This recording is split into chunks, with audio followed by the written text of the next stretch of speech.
itu penyakit laten ya, melihat orang lain apa, senang kok tahu melihat istrinya tidak senang. dan senang. Wah, itu kasus orang merantau dan yang tidak merantau supaya gak tersinggung. Saya memang sengaja mau memberi kajian yang ringan tapi bermakna karena agama ini sebetulnya dimulai hal-hal yang ringan. Nggak ada ceritanya filosofi agama itu berat karena jubilatil ukul ala qabulil haqqi. Semua ulama berpendapat akal itu dipaksa untuk menerima kebenaran. Saya pernah ditanya seorang dokter, dia tanya gini, Pak Bahak, zina itu kan enak, kenapa haram? Lalu tidak enaknya zina di mana? Terus dia saya tantang, andai kan zina wajib kamu bingung, kok bisa? Kalau setelahnya terus tak suruh lagi kamu bisa, ya udah bisa. Akhirnya dia mikir iya ya, kalau wajib malah bingung, harus mengumpulkan uang untuk murder. Dan kalau dia senang seseorang tidak harus kesampaian. Ya kan, kalau kamu senang seseorang kan tidak mesti dia senang kamu. Kan repot kan? Kalau senang tidak mesti dia senang kamu, atau nggak senang maunya dibayarkan repot. Mendingan diharamkan terus tidak usah, kan enak malah. Tidur di kamar happy santai. Syukur-syukur itu terganti oleh sujud, oleh munajat, oleh kesenangan-kesenangan yang religi. Misalnya maling diharamkan ya enak. Kalau kita boleh maling malah digebuki orang malah repot. Barokahnya diharamkan tidak dapat pahala, tidak digebukin orang gitu. Sama. Jadi perlu membuat argumentasi agama itu penting.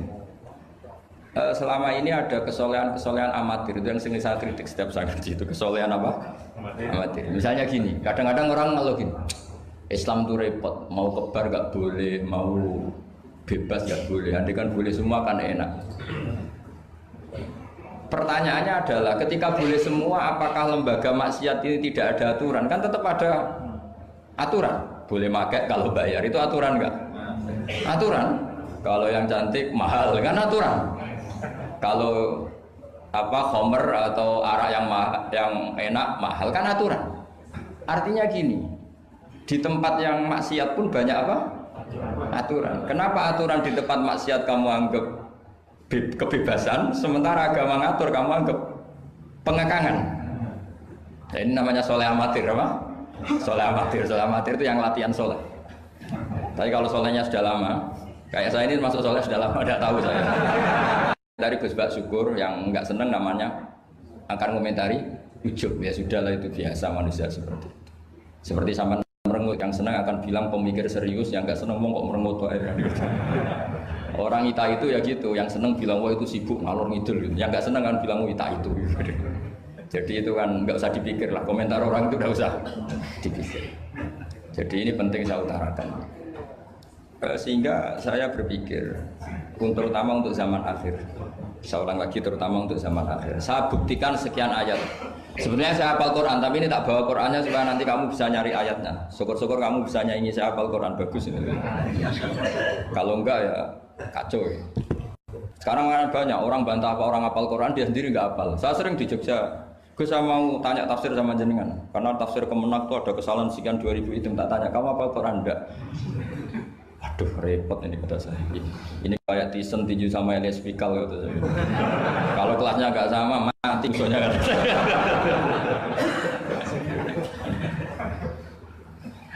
Karena bukan karena ini keangkuhan tapi proporsional apa? Proporsional. Saya cerita yang ringan-ringan saja sebagaimana sanad saya dari guru-guru saya ila Rasulullah sallallahu alaihi wasallam. Agama itu dimulai dari kesenangan, happy. Faroh kalau dalam bahasa Arab al-faroh. Ayatnya jelas kul bi fadlillah wa bi rahmatih fa bidzalika falyafrahu. Ingat Muhammad dengan fadl Allah, anugerah Allah dan rahmatnya, kemudian dengan itu kamu harus senang. Sehingga dengan senang kepada Allah dan Rasul itu nikmatnya Masya Allah. Andai kan senang itu bisa ditakar, orang yang sedang tahajud menangisi dosanya plus menangisi nasibnya kalau di perantauan ini.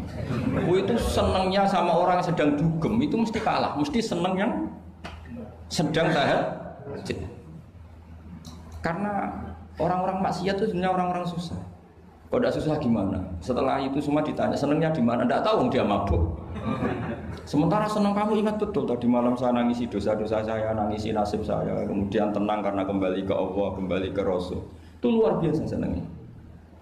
Tapi masalahnya sekarang ibadah itu kayak ancaman. Kalau ada pondok mewajibkan tahajud itu santrinya itu sudah mendelik dulu. Kalau di masjid-masjid gini itu kira-kira diwajibkan tahajud orang juga protes. Ini aliran sesat, sunat kok diwajibkan. Jadi agama itu banyak keunikan. Tapi yang jelas saya pastikan kamu harus senang. Kata Rasulullah SAW tadi, salasun mangkun nafihi wajata halawatal iman. 3 hal ini, kalau 3 hal ini ada pada kamu, ada pada kita, pasti kita ini menemukan halawatal iman, manisnya iman. Yaitu satu, ayyakuna Allahu wa rasuluhu ahabba ilaihi mimma siwahuma. Bahwa Allah dan Rasul itu lebih Anda cintai ketimbang yang lain. Mencintai Allah itu nikmatnya Masya Allah. Caranya gimana supaya kita istiqomah ibadah? Anggap hidup kami itu sehari.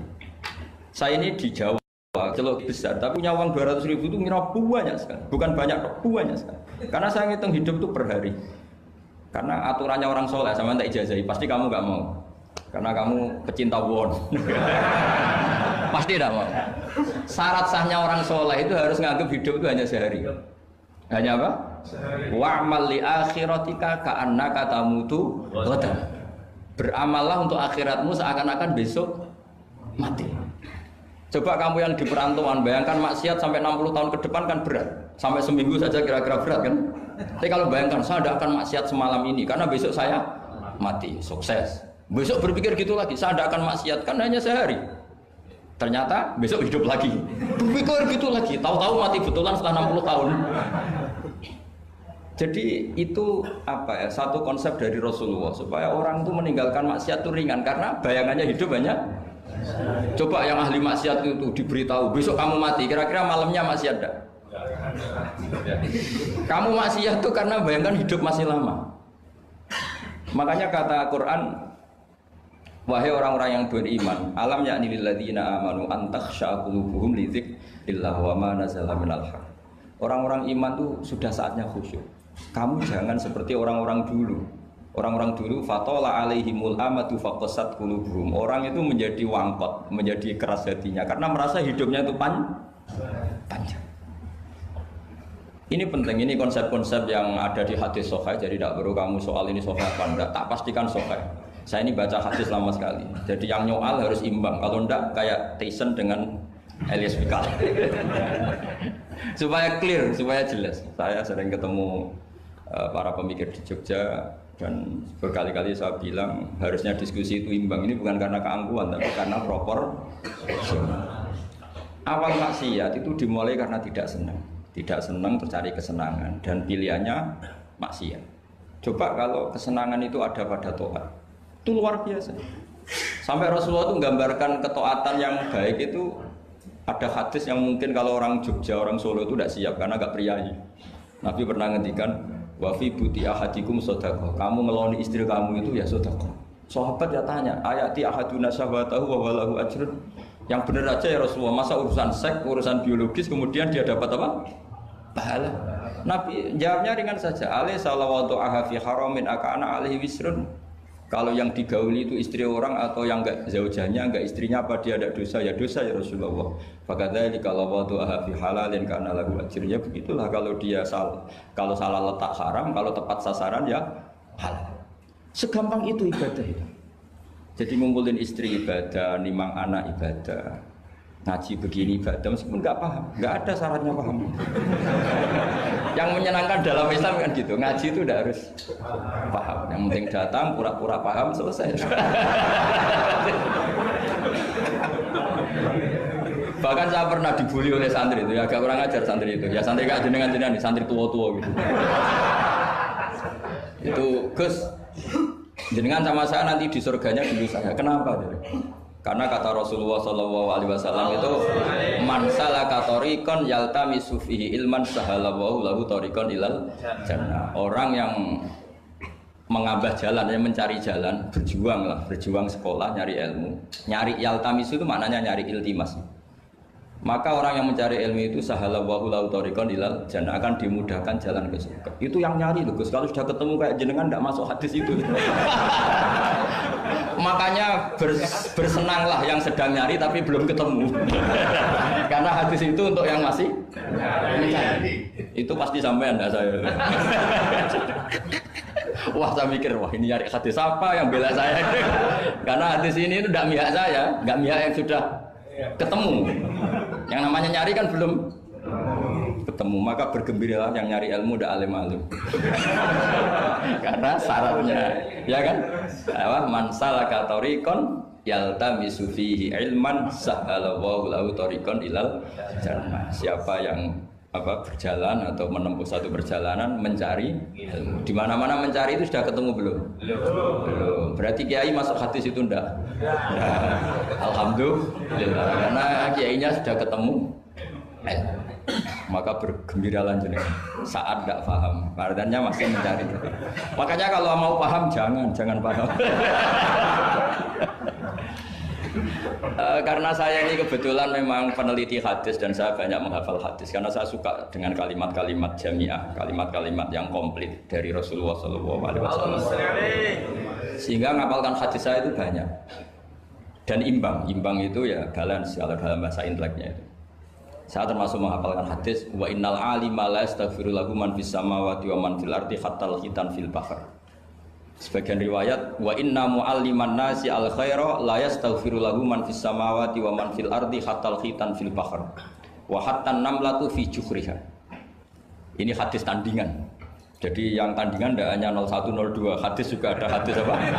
Tandingan. Tidak apa-apa, ilmu itu memang butuh apa? Butuh perimbangan ya, butuh balance. Enggak boleh ilmu, tapi karena ilmu enggak pantas diomongkan tandingan gitu aja. Kata saya ada hadis yang bunyinya gini. Wa innal alima, orang alim itu akan dimintakan ampun oleh penduduk langit. Jadi semua malaikat Jibril dan Mikail, semoga termasuk Israel, itu memintakan maaf untuk orang alim, tidak yang belum alim. Itu kamu tidak masuk hadis itu. Keren mana? Wah sama kerennya Gus. Saya masuk surga, yang jenengan nanti juga masuk surga. Ya sudah, nggak usah geger ketemu di sana. Jadi ini penting. Nah sekarang problem Islam sekarang adalah yang garis keras pakai hadis-hadis garis keras untuk mengadili yang garis lunak pakai hadis-hadis yang garis lunak untuk mengadili hadis kelompok-kelompok garis keras itu tidak fair. Nggak fairnya adalah Islam itu kafah itu artinya konsepnya itu komplit, tidak boleh separuh. Saya punya sedikit ini yang agak serius, tapi tidak usah masukkan hati. Nanti kalian protes nggak bagus Israel itu. Begini, Abu Bakar As-Siddiq itu terkenal layinal janib, mutawadi layinal janib, sahlal akhlak, namanya layinal janib. Orang yang sopan sekali, santun sekali, santun, sopan, terus simpatik, sangat-sangat simpatik. Namanya Abu Bakar apa? As-Siddiq. Tapi ketika beliau sudah iman, beliau iman itu kalau nggak salah ya kira-kira Saniyasnen atau ya Salisa Robiah atau berapa lah. Karena kalau dalam sejarah awaluman amanah itu sebetulnya Khadijah. Awaluman amanah mutlakon itu sebetulnya Khadijah. Awaluman amanah mutlakon bisa saja Sayyidina Ali dan awaluman amanah mutlakon bisa saja Abu Bakar Siddiq. Saya sedikit cerita ya supaya tidak gaduh dalam sejarah. Ketika Rasulullah umur 25 itu ketika beliau umur 20 itu Khadijah itu karena punya paman penginjil namanya Waraqah bin Naufal itu sudah tahu kalau Nabi akhir zaman ya Muhammad itu, sehingga dia memerintahkan hulamnya namanya Maisarah. Maisarah itu nama cowok, nama lelaki. Ini perlu dicatat. Nanti kalau kamu tahu Maisarah menemani Nabi dalam perjalanan, terus kamu tiruah cari Maisarah ya. Maisarah itu nama lelaki ya. Lihat ya, Maisarah itu nama. Orang Arab memang lucu. Biasa nama lelaki pakai tak muannas kalau dalam ini Mas Rois ini bahasa gontornya itu. Kalau bahasa Arab biasa Maisarah lelaki, Tolha lelaki, Hamzah lelaki. Jadi biasa kalau bahasa Jawa kan enggak soleh dan solihah, muslimin dan muslimat, pokoknya kalau ada tak itu manas. Soalnya bahasa itu agak harus, tapi tahunya baru gitu sudah bagus loh, bisa naik kelas. Akhirnya Maisarah itu disuruh Khadijah khusus untuk meneliti Muhammad. Dulu masih jangkar karena belum Rasulullah. Setelah diteliti di perjalanan ke Syam, mengikuti dagang. Semua keajaiban dan alamatun nubuwah itu ada semua, termasuk tuzilluhul ghamamah tuti'uhus sahaib. Setiap perjalanan yang terik itu matahari pas apa? Ghamamah itu apa? mendung mengayomi Nabi. Saya termasuk orang yang ditakdir pernah di pohon tua yang dulu jadi alamat nubuah. Di Jericho itu ada pohon tertua di dunia. Pas saat di situ malah ada film dokumenter Kristen pas itu. Karena pohon itu semua Nabi pernah duduk di situ, termasuk Nabi Isa dan Nabi Muhammad SAW. Dan itu para pendeta tahu reaksi pohon. Jadi kalau duduk, kalau sampean yang duduk pohonnya agak reaksi biasa aja. Tapi kalau Nabi yang duduk itu akan direaksi. Misalnya Nabi duduk di barat, kemudian matahari teriknya dari barat, pohon itu akan pindah ke barat supaya geser. Sehingga Rohibu Khairo itu tahu ini calon Nabi sesuai definisi atau kriteria yang ada. Singkat cerita, setelah Maisarah lapor sekian alamat Nabi itu diceritakan Khadijah, terus Nabi ketika umur 25 dia memantapkan diri untuk nikah sama orang yang bernama Muhammad. Tapi Khadijah itu mulai agak kecewa. Kok nggak jadi Nabi? Biasa-biasa saja, tetap dagang saja. Nabi tetap dagang. Hanya tentu tetap punya sifat amanat, kredibilitas dijaga, semuanya terjaga. Tapi nggak ada alamat Nabi yang ekstrim lah yang sehingga Khadijah mulai mamang ini kapan jadi Nabi ini kok gini-gini aja. Nah, pas umur 40 itu Nabi ngalami yatahannas itu yata'abbad al-layali yadawatil adat. Kalau dalam Sahih Muslim disebutkan fakana yatahannasu fil ghar wa huwa at-ta'abbud al-layali yadawatil adat. Yang dikatakan tahannus adalah menyembah Allah di gua, menyepi, kemudian beberapa hari. Terus di hadis itu juga diterangkan wa yatazawwadu lidzalik. Perlu dicatat dulu tirakannya Nabi itu ya bawa bekal. Bukan terus kelaparan 3 hari nanti fata morgana yang dilihat. Jadi ini perlu dicatat. Kadang banyak orang tirakat gak makan 40 hari, gak makan 3 hari itu malah bahaya. Karena yang dikatakan nur atau apa ternyata fata morgana karena lama ndak makan. Jadi perlu dicatat di hadis itu jelas ada kalimat wa yatazawwadu lidzalik. Ya Nabi ya normal bawa apa? Bekal. Jadi tidak lapar-lapar amat. Tapi tidak satu nampan kayak makan di atas tadi ndak ya. Kalau itu makannya orang kelaparan itu. Ya tapi bagus lah, saking hormatnya sama kiai makannya banyak. Apa ngetes kiainya? Kalau banyak ada kiai ini. Tidak tahu. Motifnya apa? Tidak tahu. Motifnya tidak tahu. Tapi husnudzon wajib. Panitia tenang saja. Kiai itu wajib husnudzon. Harus baca ini ya Muhammad. Nabi begitu fatwa. Sehingga ini penting sekali karena jarang orang mengungkapkan ini. Kenapa jarang mengungkapkan? Kemungkinan satu tidak tahu.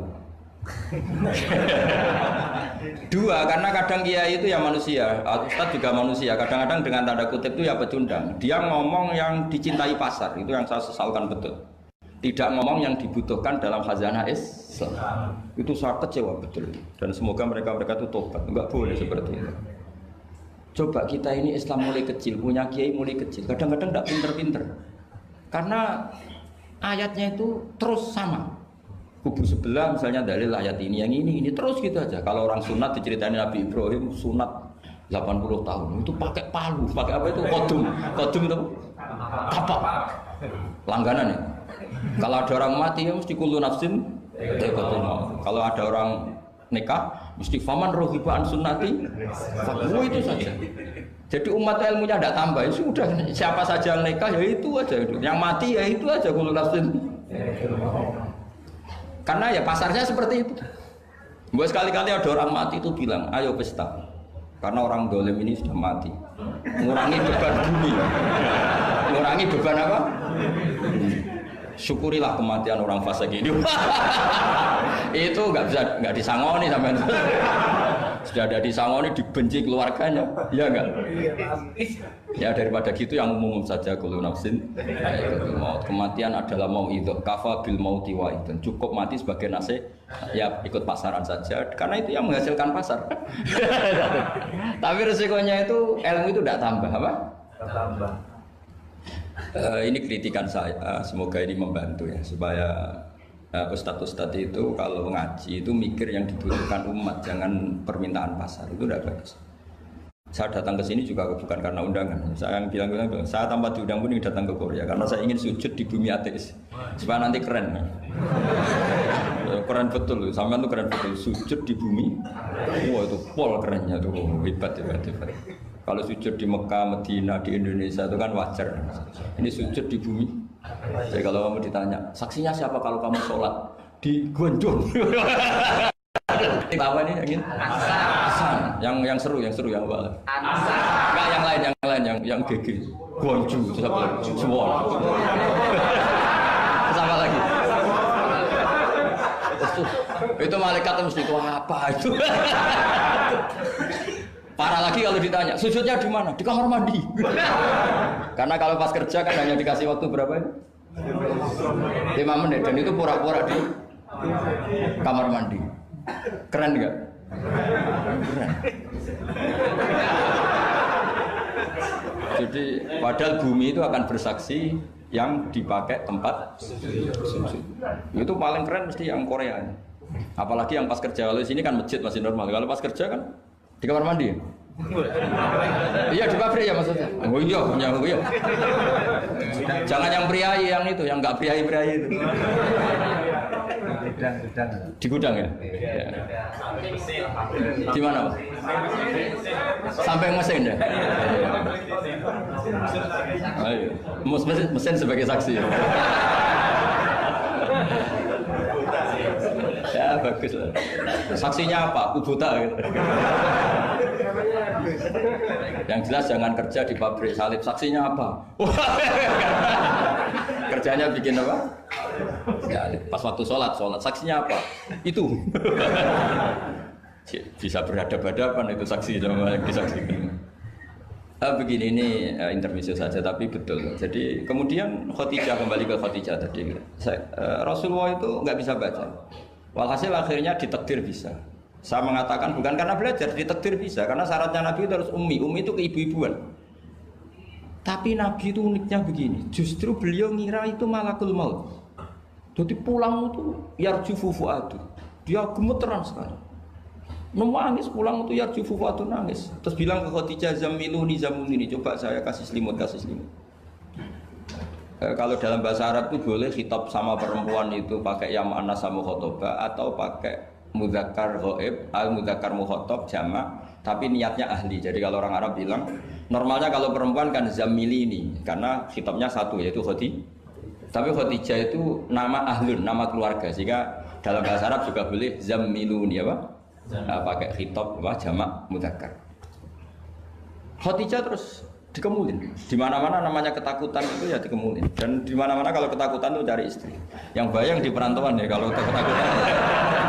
Enggak usah lah banyak menyinggung orang. Pokoknya seperti itu. Sunnah manusia apapun hebatnya kalau ketakutan itu nyari istri. Jangan bahasakan nyari perempuan, nyari istri ya. Garisnya jelas ya. Kalau ketakutan nyari apa? Istri. Nyari istri apa nyari perempuan? Istri. Alhamdulillah. Bagi yang punya. Akhirnya dikemulin sama Khadijah. Ada apa? Oh saya tadi ketemu malakul mauti gini-gini. Khadijah tuh senangnya bukan main. Ini yang saya tunggu. Hampir saja saya putus asa. Takut kamu nggak jadi nabi. Terus tanya Khadijah, lalu sifatnya orang tadi kayak apa? Oh gini. Oh ya besok ikut saya. Didatangkan ke Waraqah bin Naufal. Dalam Bukhari disebutkan wa kana imro'an tanassara fil jahiliyah wa yaktubu minal injil masyaallah ayaktub. Waraqah bin Naufal itu penginjil. Dia menerjemah Injil dari bahasa Ibrani menjadi bahasa apa? Ketika Rasulullah ditanya, ma ra'aita itu, ma dataro, apa yang kamu lihat? Terus Nabi cerita itu. Terus kata Waraqah bin Naufal, hadan namus alladzi ja'a bihi Musa. Bahasa lainnya malak itu namus dan namus alladzi ja'a bihi Musa. Uniknya itu tahun awal nubuwah, ya tahun awal apa? Nubuwah. Itu uniknya Waraqah itu bilang begini. Ini Waraqah bin Naufal bilang gini. Doakan saya ini masih hidup. Khina akhrajaka qaum, ketika kaum kamu ngusir kamu. Kagetnya bukan main Rasulullah, karena Rasulullah itu figur yang menarik, yang simpatik. Beliau putra tokoh, Muhammad bin Abdullah bin Abdul Muttalib bin Hashim, tokoh yang sangat dihormati. Beliau tidak punya kasus, beliau tidak orang yang dibenci, beliau orang yang sangat menarik. Kenapa harus ngalami diusir? Maka Rasulullah tanya, awamu khrijiyahu, masa betul umat saya mau mengusir saya? Tapi siapa? Waraqah tetap bilang, ya letani fiyajat anhina akhrajaka qaum. Doakan semoga saya ini masih kuat ketika engkau diusir kaum. Ini sekalian latihan bahasa Arab karena sama nama latihan bikin mesin saja ini ambil latih bahasa Arab. Bahasa Korea ya. Akhirnya kata Waraqah bin Naufal, tidak ada orang yang alami seperti kamu kecuali pasti akan diusir. Falam yalbas yasiron illa antum. Terus kemudian Waraqah tidak lama kemudian meninggal. Ya, yang penting dari ini semua apa? Waraqah itu membaca kriteria para nabi itu pas sekali dan akhirnya tahun 13 nubuwah Rasulullah mengalami diusir. Kan beliau hijrah itu 13 tahun dari nubuwah, kira-kira umur 53 berapa? 53. Tapi Waraqah sudah mengatakan itu di tahun pertama Rasulullah menjadi nabi, karena definisi nabi itu harus pernah diusir. Maka kalau sampai mengalami diusir oleh nasib itu ya ada alamat. Cuma itu udah alamat nubuwah, alamat terlantar. Jadi itu bedanya. Karena yang nabi sudah ditutup, nggak ada peluang lagi. Jadi, nah, Khadijah itu masih nggak terima, padahal beliau sudah mendapat sekian alamat. Tadi tudzilluhul ghamamah tuti'u sahab, ada sekian alamat. Tesnya sudah lulus semua. Rasulullah tadi Maisarah menyaksikan apa, dinaungi oleh apa, mendung tadi, macam-macam. Khadijah itu masih dengan tanda kutip masih agak-agak beli, masih cari definisi yang ini agak absurd lah. Kata Khadijah gini, ya Muhammad, ya Rasulullah, kalau kamu kedatangan teman kamu itu, kalau bilang sohibuka, nanti cerita ke saya. Ya kata Nabi. Nabi itu lugu, nggak ngerti kalau itu dites. Ya katanya. Suatu saat Jibril datang ke Rasulullah. Ini malak, ini Jibril, ini teman saya datang. Ya Nabi kadang istilahkan Jibril itu temannya. Ini teman saya datang. Oh iya. Terus Khadijah dekat Rasulullah, pas Rasulullah agak-agak dipangku manja. Fakasyafat an auratiha, sebagian auratnya Khadijah itu dibuka. Sama tidak usah bayangkan kelihatan apanya itu. Makanya saya bilang agak absurd. Ya kira-kira pupunya saja lah yang lebih mudah. Tidak lebih dari itu, jangan macam-macam. Wah, akhirnya terus ditanya, Khadijah tanya, temanmu masih? Tidak, lari. Akhirnya Khadijah ditutup lagi. Khadijah nggak tahu ada Jibril, nggak tahu. Ditutup lagi. Sekarang temanmu di mana? Oh sekarang datang lagi. Oh Nabi diambungi sempurna. Ini yang saya tunggu-tunggu, Kang. Itu malaikat betul, bukan setan. Karena kalau setan tahu aurat kamu tahu kan. Artinya apa? Dalailun nubuwah itu dikaji sedemikian rupa oleh Khadijah karena beliau ponakan dari penginjil, yaitu Waraqah bin. Tentu zaman itu Injil masih orisinil, bukan kayak yang sekarang Lukas Matius. Tentu jadi Injil di sini bukan konotasi yang muharraf yang apa? Enggak orisinil ya, tentu yang masih apa? Orisinil. Jadi semuanya mengarah ke pembenaran terhadap kenabian Rasulullah Muhammad SAW. Jadi Khadijah tambah mantap. Jadi Nabi dites itu ya tidak tahu, ya lugu saja. Temanmu masih lari. Terus setelah ditutup lagi, temanmu ada. Oh iya ya sekarang ada lagi. Wah ya Nabi betul. Absyir ya Muhammad, kamu harus senang, itu malaikat betul. Kalau setan tidak seperti itu. Oh, kalau ada aurat senangnya bukan main. Nah, melihat awal, saya ulang lagi ya, melihat awal dialek kenabian itu hanya dengan Khadijah karena dia keluarga terdekat beliau. Maka sebetulnya awaluman amanah mutlakon itu sebetulnya itu hampir semua ulama bilang itu Khadijah, bukan Abu Bakar. Tapi melihat peran Abu Bakar yang begitu sentral dalam mengawal Islam, orang bilang Abu Bakar. Melihat Sayyidina Ali teman kecilnya Rasulullah, orang bilang Ali. Sehingga berjanji itu, kitab berjanji itu, maulid itu kan sebenarnya kitab sejarah normal biasa, kitab akademik sebetulnya, bukan kitab mantra, kitab akademik. Beliau kalau ngendikan tuh awaluman amana minar rijal Abu Bakar, wa minan nisa Khadijah, wa minas sibyan Ali, wa minal mawali Zaid. Supaya semua kelompok terwakili, semua kelompok. Karena kalau yang pro Abu Bakar dibilang awaluman amanah Khadijah itu merengut. Yang bener aja kayaknya Abu Bakar. Yang pro Khadijah kalau dibilang Abu Bakar juga merengut.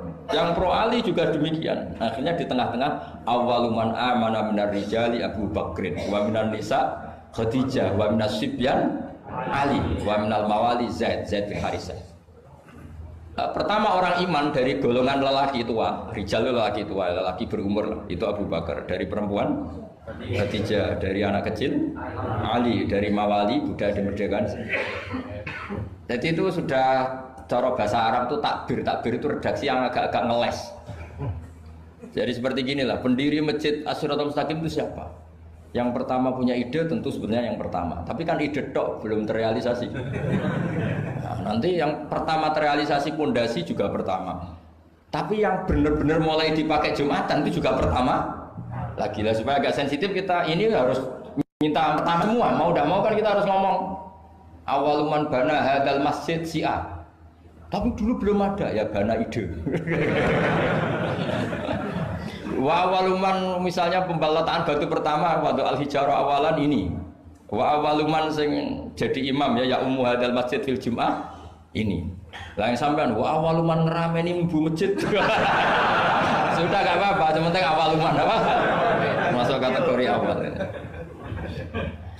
Nah, ini penting saya terangkan. Kembali ke Abu Bakar. Abu Bakar itu layyinal janib, orang yang sopan. Dan itu bagus, tentu sopan itu bagus, layyinal janib bagus. Tapi masalahnya Rasulullah itu dikepung preman-preman yang ganas. Yaitu Abu Lahab, Abu Jahal, Walid bin Mughirah, Wa'il bin semuanya preman yang ganas. Bukan sekedar kafir tapi ganas terhadap umat Islam. Mereka penyiksa-penyiksa ulung, termasuk akhirnya ada yang mati syahid, awal syahidin fil Islam, yaitu Ammar bin Yasir. Tapi yang bapaknya bukan Ammarnya, siapa? Yasirnya sama istrinya namanya Sumayyah. Makanya saya tadi ngaji di Masjid Ammar bin Yasir itu ngaji yang paling tidak guyon, karena masjid itu didesain untuk mengenang Ammar bin Yasir. Sumayyah disiksa sampai mati, ya Yasir juga gitu. Sampai Rasulullah ngendikan sobron ala Yasir inna mu'idakum al jannah, sudah kamu sabar, kamu pasti nanti masuk surga. Bilal disiksa, tapi Bilal akhirnya aman karena menangi, diselamatkan Abu Bakar, bahkan menangi futuhat ya. Beliau menangi apa? Fatwa apa? Saya pernah ziarah ke makam Bilal. Akhirnya apa Rasulullah? Ini kalau gini terus anak Islam orang-orang sopan tok repot. Beliau pas jalan-jalan ngerti Umar itu kalau ingin sarapan atau ingin punya uang, kalau ingin punya won itu harus tarung. Dan dia petarung yang ulung. Jadi kalau tarung itu menang, ya uangnya banyak. Barokahnya kalau tarung apa? Menangan dari gulat. Akhirnya Nabi mikir, wah kalau yang Islam gini ini cocok. Karena kalau yang sopan-sopan tok ini kayaknya repot. Walhasil Nabi spontan tunggu, Allahumma aizal Islam bi Umar. Ya Allah, muliakan Islam ini dengan Umar. Gak tahu apa bisa diganti aizal Islam bi Banser, gak tahu saya. Karena kalau Banser sopan ya aneh, Banser kok sopan, gak jadi aneh. Atau pemuda Muhammadiyah kalau sopan kan ya jadi aneh. Masa pengawal kok sopan? Monggo nak badhe santai. Monggo. Ya gak pantas. Oh, sterilkan dulu. Pas pamret sopan, wah Pak Jokowi tidak jadi pidato karena yang salaman apa? Banyak, yang minta buku banyak. Singkat cerita, betul. Karena Nabi yang berdoa itu di sebagian tarikh menyebut doanya Senin, Kamis sudah masuk Islam, hanya Senin, Selasa, Rabu, Kamis. Kalau kamu ya 30 tahun nah mungkin. Itu saja tidak mesti ya. Akhirnya Umar itu Islam. Islamnya juga unik. Dia mau mencari Muhammad, masih jangkar kalau manggil masih jangkar, belum Rasulullah. Mana Muhammad? Laqad soba, dia sudah keluar dari agama permanen ya oleh kaum jahiliyah.